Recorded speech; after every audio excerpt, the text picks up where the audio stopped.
Boa noite, amados e queridos irmãos. Nós vamos dar início a essa live e onde estaremos assim meditando na palavra e adorando o nosso Deus, porque Ele é o merecedor de tudo e merece toda a honra, toda a nossa adoração.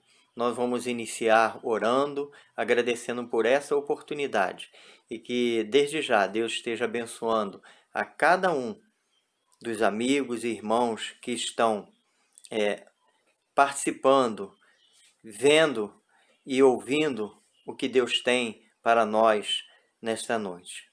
Pai Santo, eu quero lhe agradecer porque o Senhor nos concedeu esta oportunidade de estar falando contigo e estar, ó Deus, também espalhando a tua palavra, de forma, ó Deus, que muitos possam ver através, ó Deus, dessa tecnologia e que nós possamos, Pai, estar sendo usado por Ti, falando de acordo com o Teu Espírito, para que esse mesmo Espírito alcance cada coração e o Senhor, ó Deus, venha falar através do Teu servo neste momento.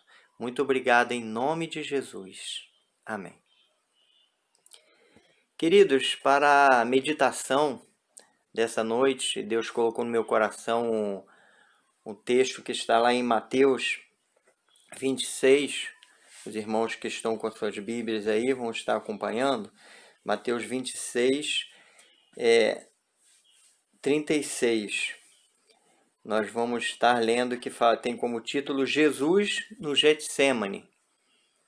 Diz assim: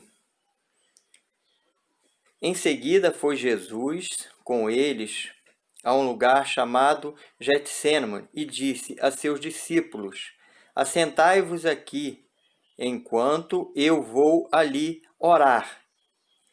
E levando consigo a Pedro e os 2 filhos de Zebedeu, começou a entristecer-se e a angustiar-se. Então lhes disse: A minha alma está profundamente triste até a morte. Ficai aqui e vigiai comigo. Adiantando-se um pouco, prostrou-se sobre o seu rosto, orando e dizendo: Meu pai, se possível, passa de mim este cálice. Todavia, não seja como eu quero, e sim como tu queres. E voltando-se para os discípulos, achou-os dormindo e disse a Pedro: Então nem um pouco pudeste vós vigiar comigo? Vigiai e orai, para que não entreis em tentação. O espírito, na verdade, está pronto, mas a carne é fraca. Tornando a retirar-se, orou de novo, dizendo: Meu pai, se não é possível passar de mim este cálice, nem que eu o beba, faça-se a tua vontade. E voltando, achou-os outra vez dormindo, porque os seus olhos estavam pesados. Deixando-o novamente, foi orar pela terceira vez, repetindo as mesmas palavras. Então voltou para os discípulos e lhes disse: Ainda dormis e repousais? Eis que é chegada a hora, e o Filho do Homem está sendo entregue nas mãos de pecadores. Esse texto tem inúmeros ensinamentos para cada um de nós. E eu quero destacar, e deixar como ponto principal para cada um de nós o que eu vou deixar como título dessa pequena palavra que diz assim: o plano e a resposta de Deus às nossas orações. Plano e a resposta de Deus às nossas orações. E quando nós vemos aqui, depois que aqui quando fala no início, em seguida foi Jesus com eles a um lugar. Em seguida de quê? Depois de ter participado da Santa Ceia, né? E de ter ali anunciado aquele que iria o trair. Jesus já sabia que ia ser traído e levado para a cruz. E nós vemos que Jesus, ele vai para um lugar e chama os discípulos para orar e vigiar com ele. E ele os deixa e sobe mais distante um pouquinho e clama ao Pai: Pai, se for possível, passa de mim este cálice. Esse cálice de dor, esse cálice de sofrimento, esse cálice, como ele mesmo diz, que estava angustiado até a morte. E nós vemos que no verso 39, né? Passa de mim este cálice, todavia não seja como eu quero, e sim como tu queres. Então, o primeiro ponto que eu quero destacar aqui, o Senhor, nosso Deus, ele sempre nos responde. Como está lá no livro de Jeremias, escrito: clama a mim e responder-te-ei, e anunciar-te-ei coisas grandes e ocultas que não sabes. E às vezes nós pensamos que as coisas grandes e ocultas que não sabemos são coisas maravilhosas e boas que vão nos satisfazer nosso ego, vão satisfazer nossos bens materiais, nossa vida física. E nem sempre é assim. E nesse pedido que Jesus faz ao Pai, ele é respondido. Ele é respondido, mas não da forma que Jesus desejava naquele momento, porque tudo o que estava acontecendo era plano de Deus. Havia um plano de Deus nisso. Por isso que o título que eu deixei é o plano e a resposta de Deus às nossas orações. Jesus é respondido por Deus e a resposta era para ele ir para a cruz. E os planos dessa resposta era a salvação do homem, a salvação de nós pecadores, que não tinha nenhuma condição de nos salvar por nós mesmos, apenas pelo sangue derramado do Cordeiro Santo, que é Jesus. Então, aquele pedido no momento de angústia, de dor de Jesus, ele estava ali como homem, por isso ele fez esse pedido. Ele sentia todas as dores como nós sentimos, todo o sofrimento. Ele estava sentindo essas coisas, por isso ele fez o pedido ao Pai, se fosse possível passar dele este cálice de sofrimento. Mas havia um plano. O plano da morte de Jesus, o objetivo da morte de Jesus era a nossa salvação. Por isso, Deus não respondeu da forma que Jesus queria naquele momento.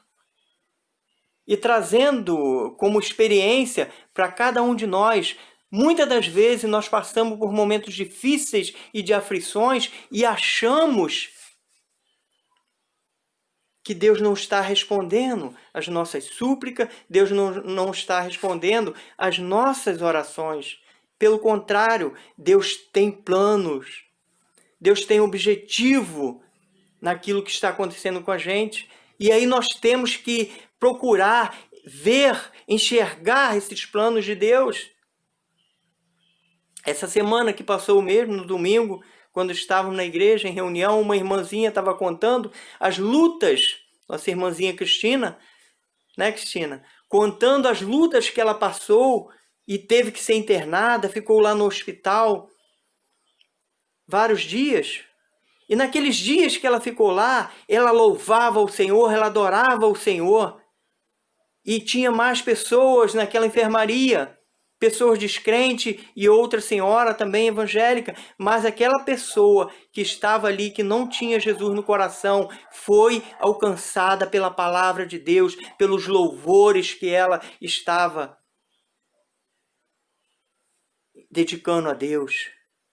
E é isso, irmãos. O plano naquele momento ali era alcançar aquelas pessoas, levar a mensagem para aquelas pessoas. E talvez ela pode ter indagado, Senhor, por que isso no início? Por que aconteceu isso? Mas foi só para ela levar a palavra e mostrar quem era Deus e a diferença que Ele faz na vida da gente. Então, quando nós estivermos em alguma situação, passando por alguma aflição, não murmure, adore a Deus. Glorifique a Deus. E diga como Jesus disse, Senhor, seja feita a tua vontade. E espera a vontade dele. A vontade dele é perfeita, agradável, é maravilhosa. E ainda que não seja o que nós esperamos, que às vezes o que nós esperamos não é o correto, não é o certo, e não vai satisfazer o coração de Deus, e não vai promover bem-estar de outras pessoas. Talvez Deus não está querendo naquele momento o teu bem-estar, o meu bem-estar, mas Ele está querendo beneficiar milhares de pessoas à nossa volta com a aflição que estamos passando. Não sei como, mas é plano de Deus, é resposta de Deus, que não convém a mim tentar entender, porque é de Deus. Porque tudo que vem dele é perfeito, é agradável e é para o bem melhor daqueles que ele ama. Queridos, é tremendo quando a gente começa a meditar na palavra e viver essa palavra. E quando nós percebemos que a palavra de Deus é perfeita e ela jamais volta vazia, ela cumpre aquilo para a qual foi proposta, está lá em Isaías 55, 10, se não me engano, é esse mesmo versículo, não vou abrir lá porque temos um tempo curto aqui, mas diz exatamente isso.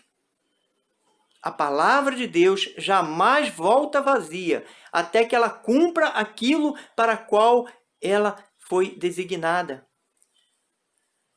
E me veio à memória a minha conversão. Não vou ter tempo de contar aqui, mas no momento em que eu estava morrendo afogado, lá em Taquatiara, a palavra de Deus que eu ouvi um dia, eu ainda não era convertido, mas um dia na igreja que eu visitei, eu ouvi a palavra de Deus e um dos irmãos que estava pregando, ele falou, olha, hoje é o dia aceitável, amanhã pode ser muito tarde. Amanhã pode ser muito tarde. E você precisa estar preparado para quando esse dia chegar. E quando eu estava morrendo afogado, não tinha mais nenhum fôlego, já alguns minutos na água, e não tinha salva-vida por perto, sem como sair, aquela palavra que eu ouvi naquele culto veio à minha mente. E aí ela veio cumprir aquilo para qual ela foi proposta naquele dia, que foi para mim. E foi então que eu clamei ao Senhor. Meu Deus, eu não estou preparado. E o Senhor me resgatou daquelas águas. O Senhor me fez nova criatura. O Senhor me deu vida. E hoje, aos meus olhos, eu penso assim, uma coisa que poderia ser a coisa mais terrível da minha vida, foi a coisa mais maravilhosa da minha vida, ter passado por aquele momento ali. Talvez se eu não tivesse passado por aquele momento, eu não teria sido transformado. O tempo é curto para contar toda essa história, mas depois chegou o salva-vida, determinado tempo.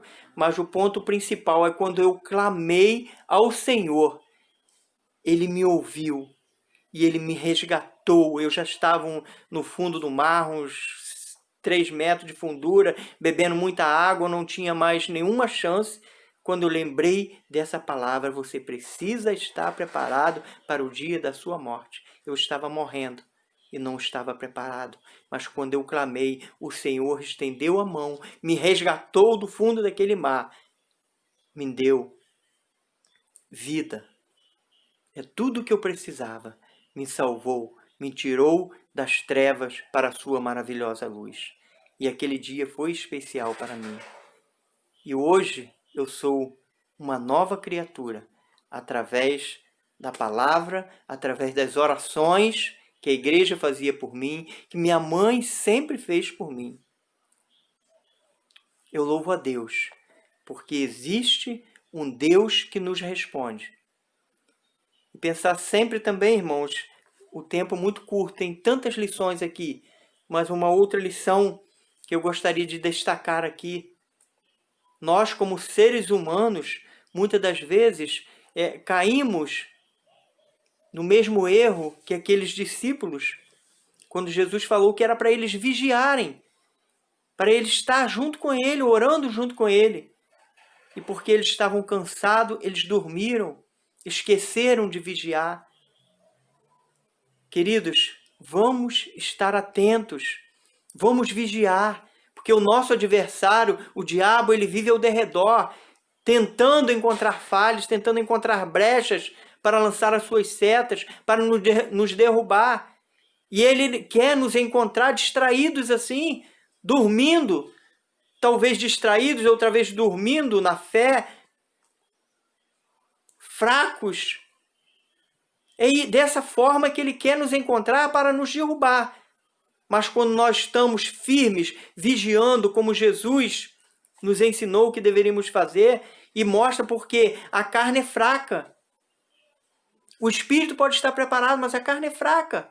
A carne é fraca para quê? A carne pode ser fraca diante da beleza de uma linda mulher, ou a mulher diante de um homem, ou diante da fraqueza, das vantagens desse mundo. Encontrou uma vantagem, abraçar aquela vantagem, mesmo sendo ilícita.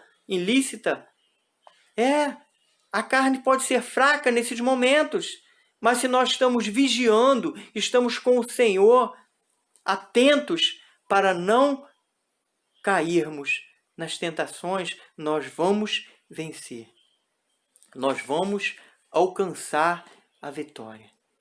Como diz lá em Deuteronômio, né? Vou ler lá para os irmãos.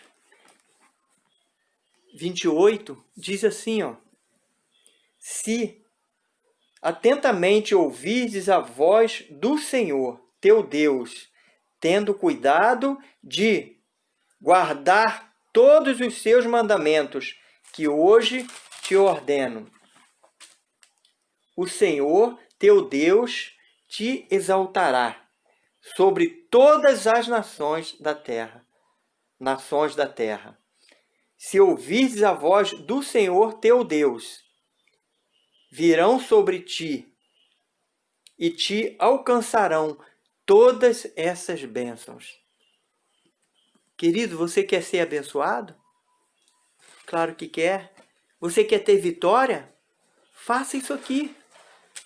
Esteja atento aos mandamentos do Senhor. Esteja ligado no que Deus te pede. Tenha fé.